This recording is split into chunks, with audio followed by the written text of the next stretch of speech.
Welcome to This Daring Adventure podcast, where we work on bridging the gap between where we are and where we want to be in order to live a bigger and bolder life. In this podcast, we will provide inspiration, tips, and skills you need to make your life the adventure you want it to be.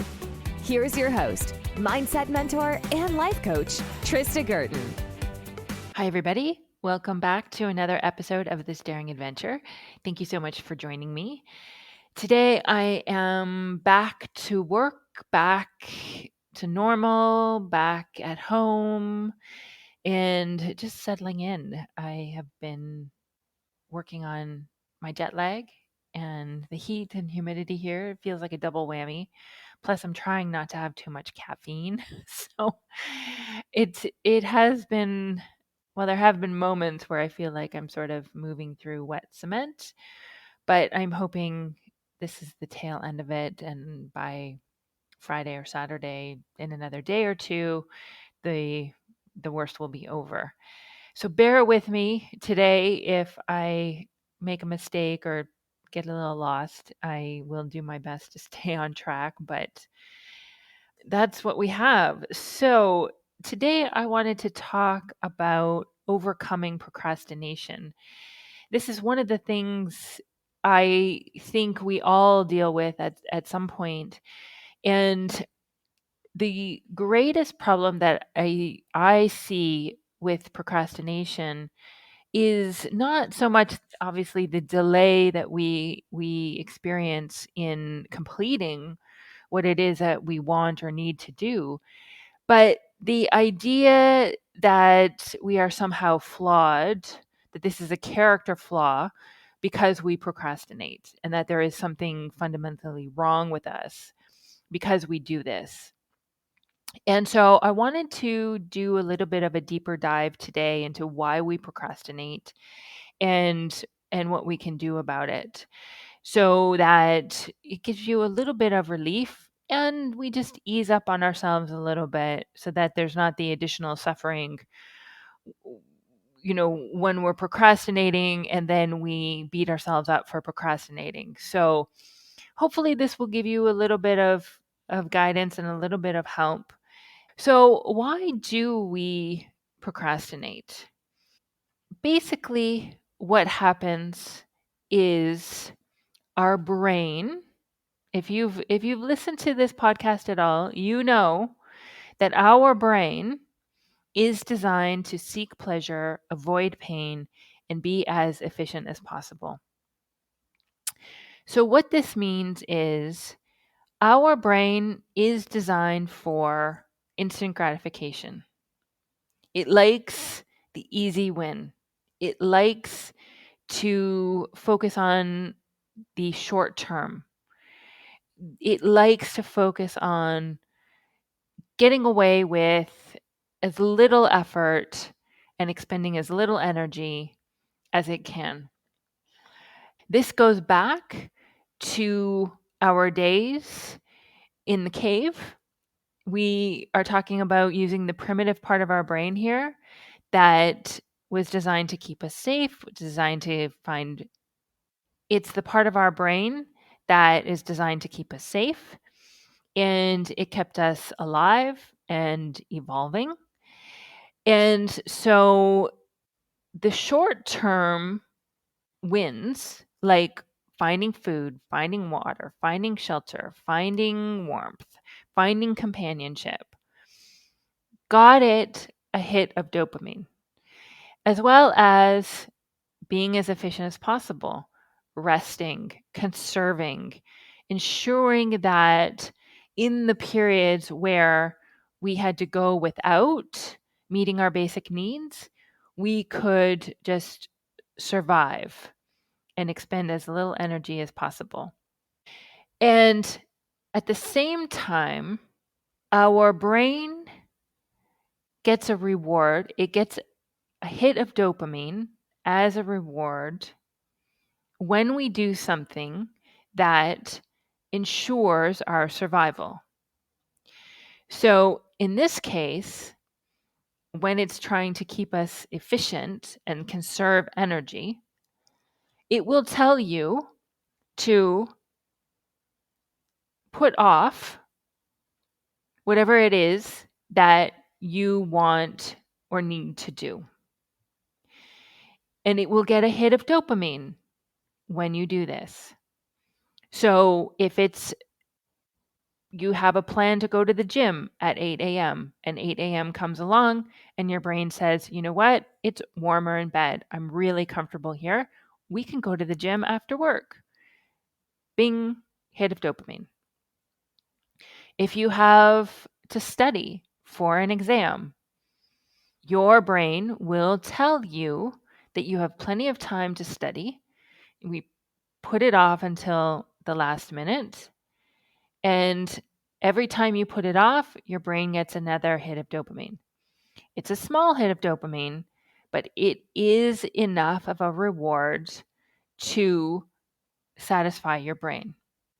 And so, in order to overcome this procrastination, we have to override our inherent tendencies to seek pleasure, avoid pain, and be as efficient as possible. So, it is true that, in fact, our nature is working against us in that respect. Because the most efficient thing to do is to do nothing. So that's why we're always putting things off. Which is good news because it means that there's nothing wrong with you. This is not a character flaw.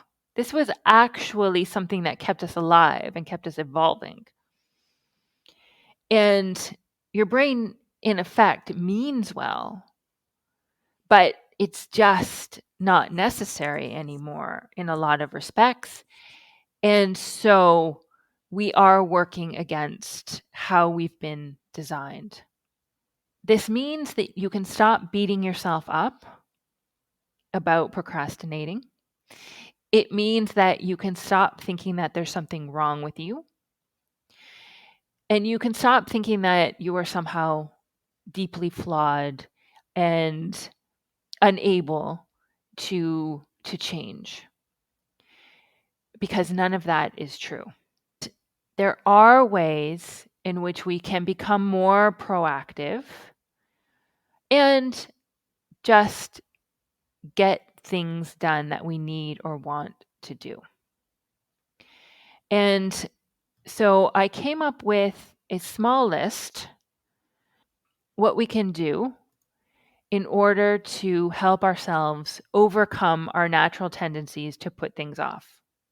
So the first thing that we can do is to stop thinking that there's something wrong with us. Stop beating yourself up. Stop adding that extra layer of suffering. There is no need to tell yourself that you're doing something wrong, that there's something wrong with you, that you'll never be able to change, because that's not true. Second, I really want you to take note and understand that this is the way our brain works. This is the way we're designed. This is the way we are operating. And next, you want to understand that in order to overcome the tendency to procrastinate, you will need to use your prefrontal cortex. This is the part of our brain that we use to be rational, to analyze, to plan, and to think about what we're thinking about. And so planning will be an important part of your overcoming procrastination. You can plan ahead what you want to do, put it in your calendar, schedule it, and then when the time comes, you stick to it. You keep your word, you follow through, you honor whatever it is you said you were going to do, knowing ahead of time and knowing in the moment that your brain is going to offer you the resistance and the option to not do it. And it will give you some sort of option that will be easier. So instead of going to the gym, you stay in bed. Instead of studying, you watch Netflix, right? And that your brain will get this hit of dopamine when you give in. It will be rewarded, it will feel good, and it will continue this cycle because it will want more of a reward. And so you will continually face this cycle every time that you set something in your calendar and go to do something. Now, you will gain awareness of what's going on and you will become more and more aware. So you will be able to catch yourself as time goes by, catch your brain and what it is doing. And you will have that understanding that this is what's going on. And you can say thank you, and we go anyway. Knowing that this is just your brain trying to conserve energy. And sometimes you might want to give in. Sometimes, you will want to listen to your brain. Maybe it's not the right time, but probably most of the time, it is just your brain trying to get out of doing any work. And so the more you do this, the greater awareness you will have, the better you will understand what's going on and therefore be able to override it and overcome it. You really need to be patient with yourself during this process. Know that it is a process and it's a skill that you're going to be building. It's like a muscle you're building to overcome this tendency. And the more you do it, the better you will become. You can look for ways to work with yourself. Calendaring it, planning ahead is one of the best ways. But if you Google how to beat procrastination, there are a number of little hacks that you can use that will help you in the moment to sort of overcome it. You can gamify it. You can have a 2-minute rule. Like if something's going to take 2 minutes to do or less, then you do it immediately. You can do things in chunks, do things for 10 minutes. Sometimes I just give myself like a task, like, okay, like if I need to do something, I will say, okay, I'll do 5. Like if I need to unpack my suitcase, I'll say like I will unpack 10 things right now, or sort, 3 boxes, or do, 2 piles of things. And somehow just doing it in batches like that, in chunks, sometimes helps to break it down. There's the Pomodoro technique, where you do something for 25 minutes and then you give yourself a break for 5 minutes. And you can start small. You don't need to start for 25 minutes. You can do work for 5 or 10 minutes and then take a break and then work up to the 25 minutes. So there are a lot of sort of ways that you can explore that may speak to you and may work well with you, that you can find. Next, you want to redirect your brain with your thinking. And instead of telling yourself that you can't do this, that it's not, you're just being lazy, that you're not well organized, that this isn't working, whatever it is, that your brain likes to default to the negative, and it likes to look for problems, and it likes to just get into that spiral of all the things that are wrong. Taking the time to redirect it can be really effective. And as always, asking yourself, what else could be true? What else could be true here?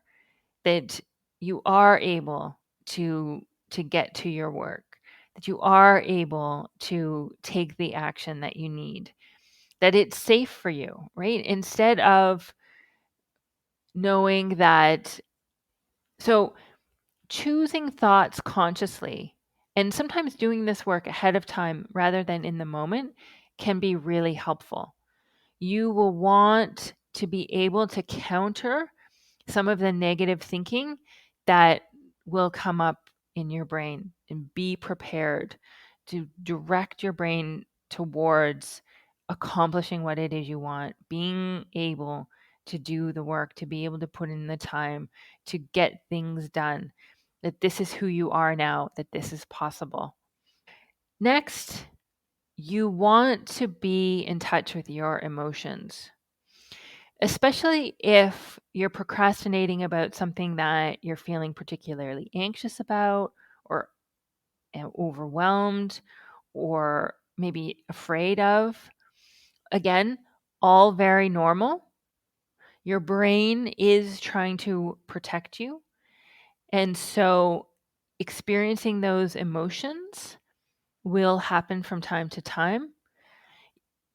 If you can allow those emotions, don't try to resist them, don't try to push them away, don't tell yourself that you're wrong for feeling them or that it's silly. It's perfectly normal. Nothing has gone wrong. Allowing them to be there, right, will help you to move through it a little bit easier than trying to resist them or trying to change them. And allowing can look like just repeating to yourself, I am feeling anxious. This is normal. Nothing has gone wrong. I am safe. I am calm. I am able to face this. I am feeling anxious, and it's okay. All of these things help to calm your nervous system and to reduce the levels of anxiety. So, by allowing it and then scripting and just going over some of these lines, and you can use whatever you want, create your own script, use whatever speaks to you, whatever resonates with you, which feels good, and just soothe yourself with those lines whenever the anxiety or the overwhelm or the fear comes up. And keep breathing. Keep breathing. If you do any breathing exercises, that can also be really helpful to calm yourself in the moment. I like to do box breathing. Inhale for 4, hold for 4, release for 4, hold for 4 again, and then repeat. You can do that a couple of times, and it's amazing how effective it is at just calming your system.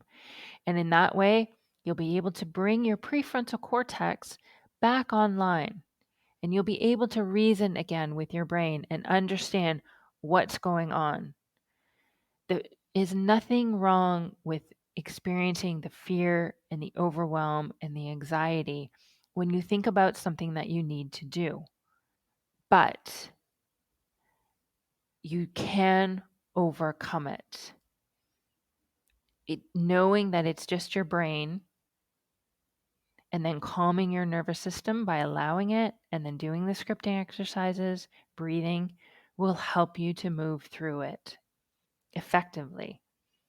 So, there are some of the steps that I think can really help us to overcome procrastination.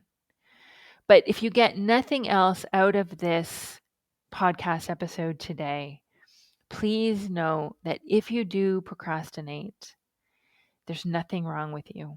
There's not some character flaw that is inherent in you that cannot be overcome.